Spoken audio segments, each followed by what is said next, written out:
Redação CMC primeiro ano. Bom, então aqui na proposta de redação da prova do Colégio Militar de Curitiba, que foi aplicada ali, essa prova foi aplicada em 2020 para ingresso em 2021, nos primeiros anos, nessa proposta de redação, então, a gente teve o contexto geral da prova encerrado com chave de ouro.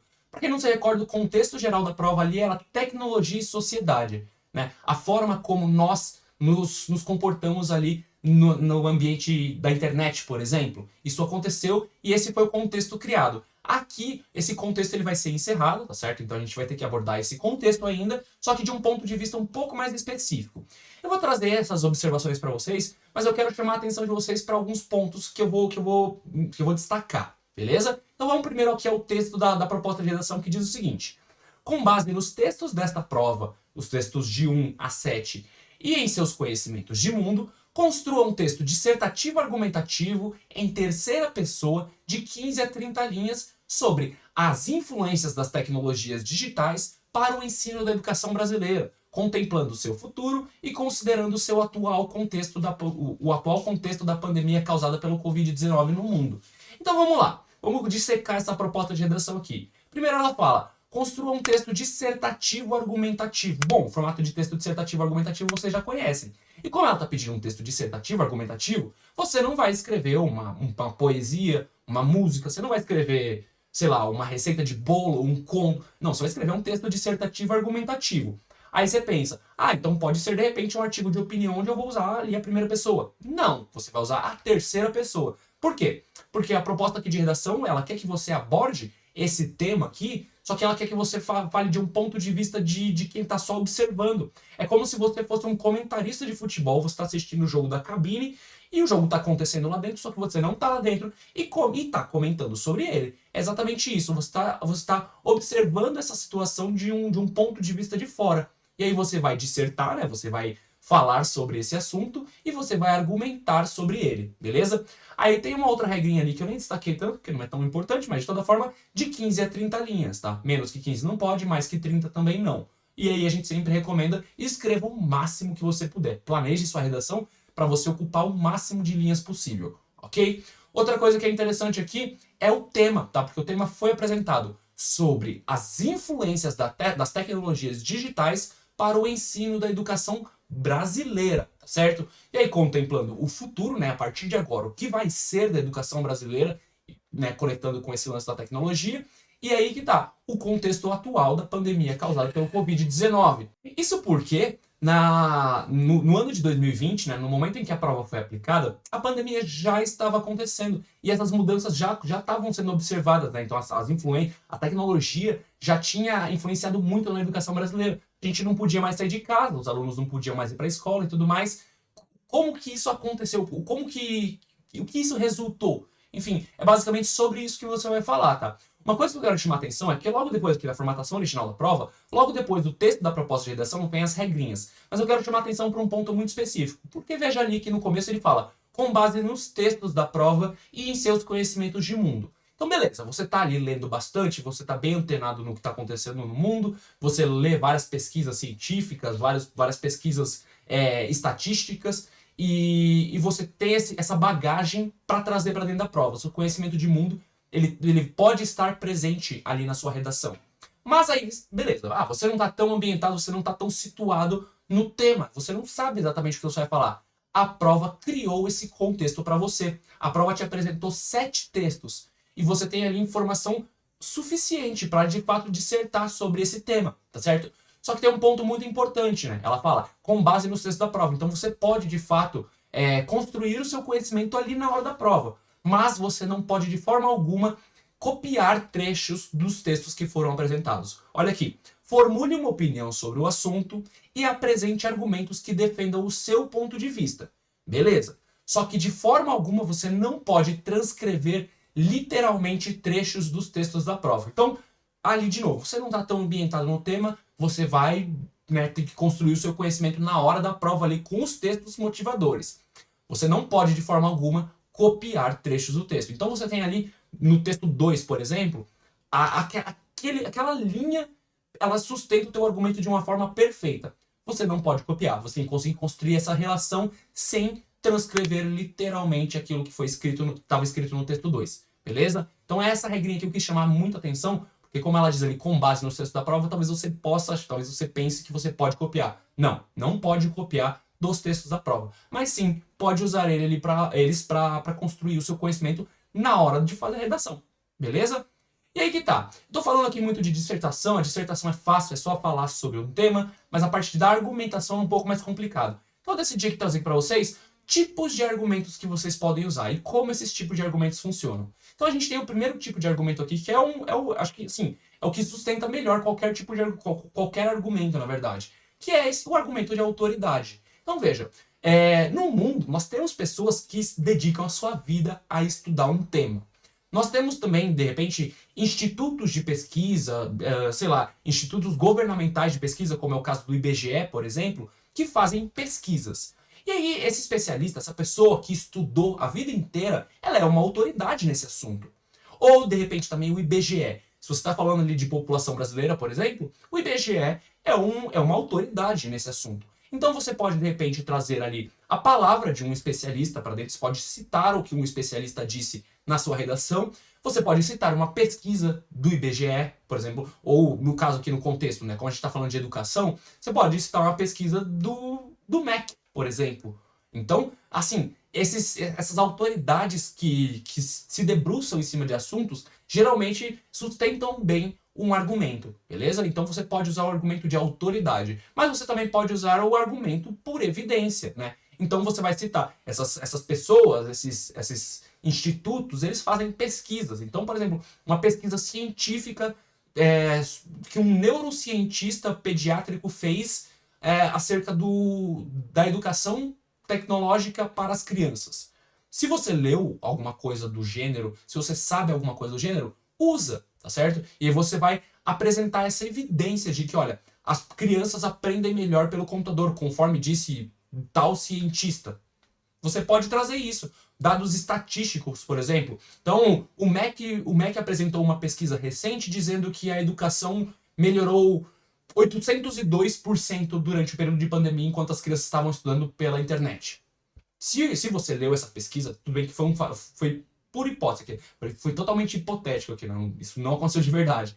Mas assim, se você leu uma pesquisa dizendo isso, traz para a redação, beleza? Ou até fatos notórios. Por exemplo, isso é um fato que aconteceu. O governador do estado do Paraná, por exemplo, determinou o retorno às aulas presenciais. Aparentemente já estamos em um cenário seguro, onde a gente pode retornar às salas de aula, e de fato a educação não correu tão bem durante esse período de pandemia, principalmente para a escola pública. Então, nesse caso aqui, o fato notório da determinação do governador do retorno às aulas presenciais pode sustentar um argumento ali de que a educação durante a pandemia ali, pela internet não funciona tão bem, beleza? Então, assim, argumentos por evidência. Você também pode, de repente, argumentos por comparação. E aí você pega a sua tese, coloca do lado de uma obra de ficção ou alguma situação histórica e sustenta a sua tese com essa obra de ficção.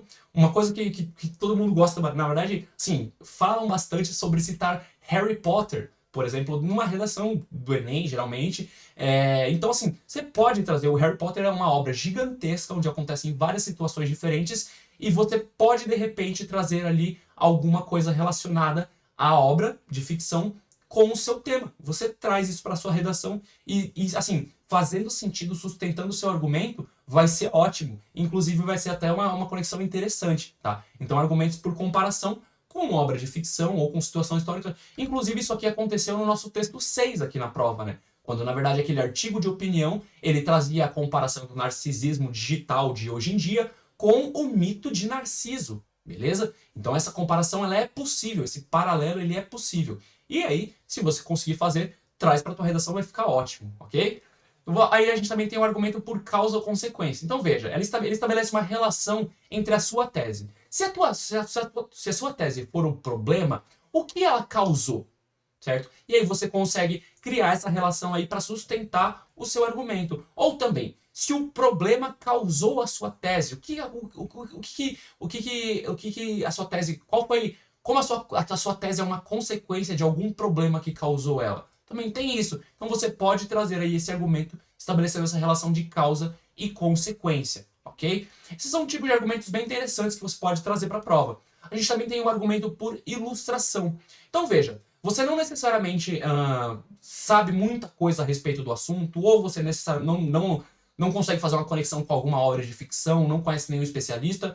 Você pode, de repente, tentar estabelecer ali, tentar criar uma situação, narrar uma situação. Ela pode ser real ou ela pode ser pura ficção, mas você traz ali para exemplificar a sua tese, para demonstrar a sua tese, como isso pode ser um problema, como isso pode ser resolvido, enfim. E aí você pode ilustrar, você pode exemplificar a sua tese, né? Demonstrando ali e explicando melhor. Isso também pode servir como argumento, tá? Então aqui são vários tipos de argumentos que você pode usar na sua redação, beleza? Então estuda um pouquinho ali, tenta entender como é que você vai fazer essa relação, pratica bastante, pratica, tá? E esteja por dentro dos assuntos do mundo, porque geralmente as provas costumam cobrar ali em texto dissertativo argumentativo assuntos atuais, ok? Então esteja por dentro do que está acontecendo no mundo, beleza?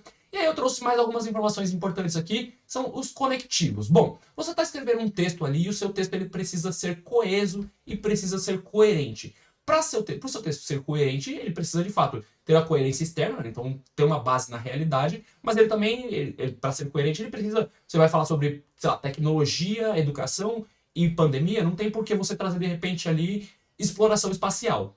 Não faz muito sentido. Então aí ficaria completamente incoerente. Mas a questão da coesão textual, ela é estabelecida basicamente ali pelos conectivos. A forma como cada parágrafo, como cada frase se conversa ali. E a gente tem conectivos, a gente tem inúmeros tipos de conectivos aqui, eu vou trazer só alguns para vocês, tá?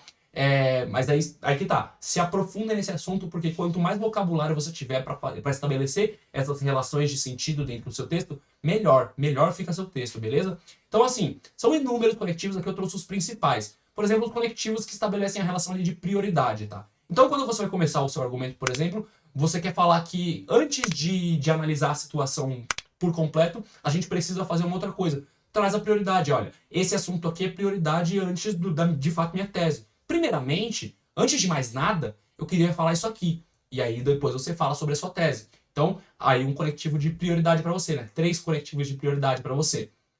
O tempo, o conectivo de tempo. Então ele estabelece essa relação de sucessão de eventos, né? Então você consegue dizer ali, por exemplo, no começo, é um conectivo de tempo, você começa a sua redação. Então, você continua. Então, você continua. Enfim, você acaba.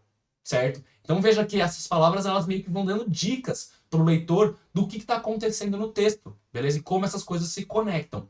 A gente também tem os conectivos de comparação. Por exemplo, quando você quer trazer ali, você quer abordar de repente, isso aconteceu no texto 6. O assunto era narcisismo digital, a forma como as pessoas se comportam em redes sociais e o quanto elas são narcisistas. Igualmente a essa situação que acontece na sociedade hoje em dia, nós temos ali o mito de Narciso, ou da mesma forma, ou similar, ou tal qual aconteceu há 3.000 anos atrás, uma pessoa, um Narciso, morreu por causa disso. Então, tome cuidado vocês também. A gente consegue estabelecer essa relação de comparação com esses conectivos. E aí é muito interessante também. Condição, se caso, eventualmente, se acontecer uma revolução na educação brasileira, a gente vai ter, sei lá, uma outra coisa que pode vir a acontecer por causa disso, beleza? Então, para estabelecer essa relação de condição, a gente tem esses. Se, caso, eventualmente acontece uma revolução, e aí a gente pode, né, estabelecer um outro sentido para isso. Enfim, de toda forma, a relação de condição ela pode ser estabelecida com esses conectivos. Nós também temos ali de adição. Além disso, ademais, outro sim, não só, bem como. Então, bem como adição, nós temos também dúvida, certo? Então eu vou adicionar aqui os conectivos de dúvida, porque eu estou falando aqui, tá dando exemplo. Então, dúvida. Provavelmente, possivelmente a educação ficou muito melhor com o advento da tecnologia. Talvez, sabe? Então aí você pode usar esses conectivos para estabelecer essa relação de dúvida. Nós também temos ali certeza, então certamente, e aqui eu escolhi só palavras muito bonitas. Certamente, indubitavelmente, né? Sem dúvidas, inegavelmente, e assim vai indo. Quando você tem certeza daquilo que você está falando, ou você quer apresentar uma evidência da qual você tem certeza de fato, você coloca indubitavelmente a educação melhorou com o advento da tecnologia.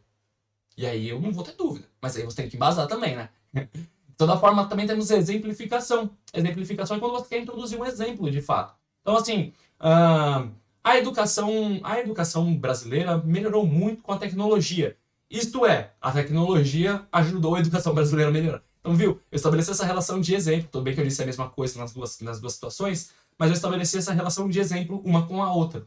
E aí a gente tem diversos outros conectivos, tá? Se eu trouxer todos aqui, esse vídeo vai ficar com, sei lá, 45 minutos só falando de conectivo. Estuda, aprofunda, conheça, saiba usar. Sua redação vai ficar ótima com isso, beleza?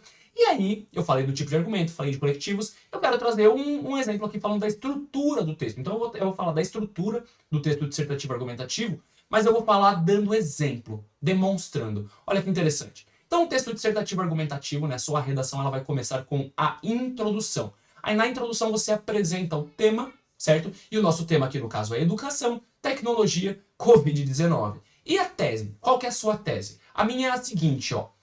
Abre aspas. A pandemia do Covid-19, além de causar centenas de milhares de mortes, causou uma revolução educacional, uma vez que, para evitar o contágio, as escolas fecharam e as aulas passaram a acontecer nos ambientes digitais. Então aqui, olha, eu já trouxe o tema da redação, pandemia de Covid-19, educação, tecnologia, tá tudo aqui, tá tudo registrado. E a minha tese vai ser em volta aí dessa revolução que aconteceu na educação brasileira. Depois disso, eu vou começar o desenvolvimento. O desenvolvimento, como a palavra mesmo já diz, eu vou desenvolver a minha ideia, só que aí eu vou argumentar. Então eu preciso desenvolver a minha ideia em cima de uma estrutura sólida, que são os argumentos. Os argumentos seguram as minhas ideias aqui, beleza? E aí eu trago para vocês um exemplo do desenvolvimento, onde eu vou argumentar sobre a ideia apresentada. Abre aspas. Antes de mais nada, para entender as mudanças enfrentadas pelos estudantes, é necessária a compreensão das diversas realidades sociais e econômicas do Brasil. E aí, olha que interessante, eu introduzi ali um comecinho de argumento. É necessária a compreensão das diversas realidades sociais e econômicas do Brasil. Aqui, esses 3 pontinhos, eles me dão uma brecha para argumentar, para citar inúmeras coisas diferentes. Eu posso citar, por exemplo, uma pesquisa o último censo que o IBGE fez no Brasil. Eu posso citar, por exemplo, uma pesquisa, sei lá, uma pesquisa onde coletaram dados estatísticos sobre como o Covid-19 matou mais a população de baixa renda do que a população de classes mais altas. Eu posso trazer, por exemplo, um argumento do que foi citado em Cidade de Deus, no filme Cidade de Deus, no filme Tropa de Elite, no filme Central do Brasil, no filme Harry Potter. Enfim, tem várias situações diferentes. Também que eu tô falando aqui do Brasil, Harry Potter não caberia muito. Mas cabe também, eu posso traçar esse paralelo, tá? Então, de toda forma, eu posso citar várias coisas diferentes aqui. Eu posso argumentar de várias formas diferentes para sustentar isso que eu estou dizendo. A gente precisa compreender, primeiramente, as realidades sociais e econômicas do Brasil. É isso que eu estou dizendo. E a partir daí eu vou usar várias coisas para falar, beleza? Posso ir buscar argumento até, sei lá, na Bíblia, de repente, ok? Pode mesmo, juro pra vocês. De toda forma, então, logo depois do desenvolvimento, então você trouxe a sua ideia, argumentou sobre ela, argumentou geralmente uns 2 parágrafos de desenvolvimento, você vai trazer a conclusão. E quando você traz a conclusão, a ideia é que de fato você vai concluir o seu texto. Você vai concluir o seu texto com uma breve síntese, tá? Então você vai reunir todas as ideias que você trouxe ali e apresentar a conclusão e possivelmente também ali apresentar uma proposta de mudança para isso que você citou. Então você trouxe ali um problema. E aí, geralmente, você pode resolver esse problema na conclusão. Então, veja, dessa forma, a tecnologia se apresenta como a grande aliada da educação como um todo, ainda que o acesso não seja totalmente democratizado. Daqui para frente eu posso continuar falando assim, medidas sociais do governo federal para acesso à tecnologia, para acesso à internet, por exemplo, poderiam solucionar essa questão. E aí eu vou desenvolvendo, tá? Então eu vou concluir dessa forma. Então é isso. Aqui nesse vídeo a ideia era trazer um panorama geral da proposta ali de redação da prova do Colégio Militar de Curitiba, tá certo? Que foi aplicado no ano 2020, para ingresso em 2021. Mostrar para vocês ali os pontos principais da proposta, apresentar ali as possibilidades de argumentação que você pode utilizar e aqui dar um breve exemplo de como vai funcionar essa estrutura do texto, também mostrando ali como fazer, beleza? De toda forma aqui, a ideia geral é essa. Então essa foi a proposta de redação da prova do Colégio Militar de Curitiba. Agora eu desejo para você bons estudos e uma boa prova.